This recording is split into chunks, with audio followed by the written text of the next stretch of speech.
Thank you all for joining me today. I'm really happy to be here and excited about this presentation and the work that you're doing in your area, in the museum itself, in your classrooms.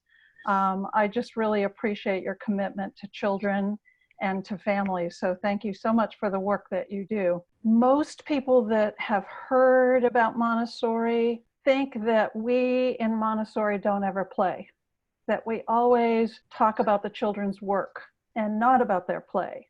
So I wanted to give you a Montessori quote to start us off. She said, "The essence of independence is to be able to do something for oneself. Adults work to finish a task, but the child works in order to grow and is working to create the adult, the person that is to be. Such experience is not just play, it is work he must do in order to grow up."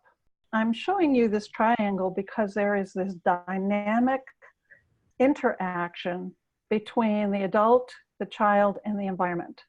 To us, those are the three key pieces in a Montessori classroom. And so the first thing that the adult does is they create the learning environment for the children that will be in there. So as you can see at the bottom of the triangle, the arrow is going to the environment.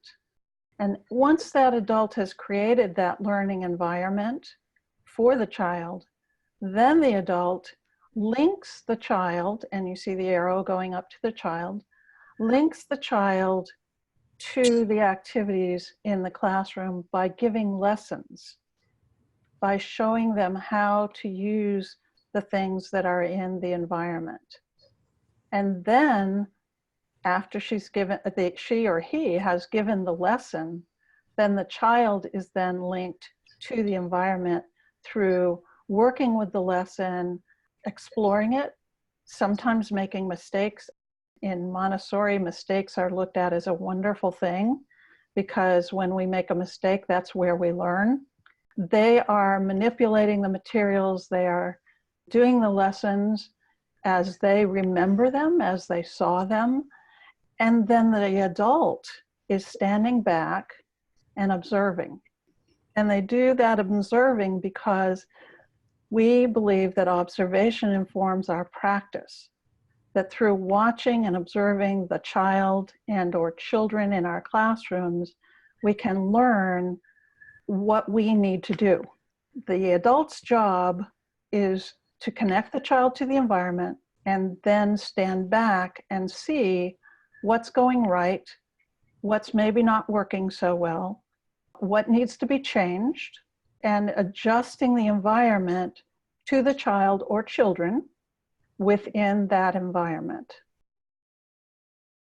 We want children to have activities that they can engage in, that they will feel that they are doing something real. So we tend not to give them play kitchens in a Montessori classroom. We tend to give them real items like these two little girls. They have real food. They're spreading probably peanut butter or regular butter or some variation of that, honey, I don't know, on those crackers. And you'll probably notice also that the girl that's spreading looks like she's probably a year or two older than the other little girl who's sitting there with her watching intently, because not only do teachers give lessons, but also children give lessons to other children. So we try to keep their lessons as real as possible, rather than having pretend things.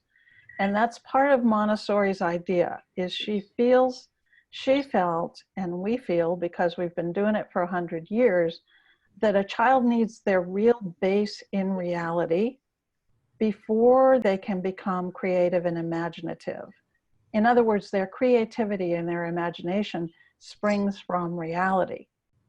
A young child who's never been exposed to television or going to a child's house who has some superhero models or whatever, they would probably not come up with those themselves. Those things come from an adult's imagination. Adults created superheroes. Adults create those toys that are in the image of superheroes. What little children, if you watch them, do is they, when they're at home or other places on the playground, is they play games about things that are real in their lives. The skill here would be to be able to put them in order according to size and to build it from largest up to smallest.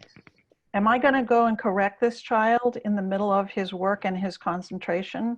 I'm going to watch, and I'm going to see what he does, and I'm going to say to myself, do I need to give him another lesson? You know, has he kind of missed the idea of this work, or is he really experimenting and just trying out some new things? But once he's mastered one skill, then we can build on that skill. So there's another piece of material in the classroom that actually has the same dimensions as those cubes, except they are prisms, rectangular prisms. So they're longer, but they correlate to each of those. And so they can put those two pieces of material together and work with them and create different things with those. So if you've learned to pour and you're good at pouring, maybe the next lesson on the shelf is pouring into 2 containers or pouring using a funnel. In Montessori, concentration is a really big piece. There's a man who a few years ago wrote a book called The Flow. His last name is Csikszentmihalyi. If you read that, he's a psychologist, I do believe. He talks a lot about humans getting into the flow. He calls it the flow. And the flow has to do with having interesting and challenging things to do.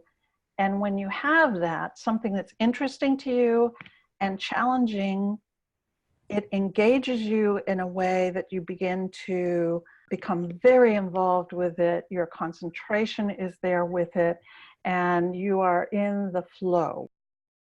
Montessori believed that imagination and creativity are based in reality.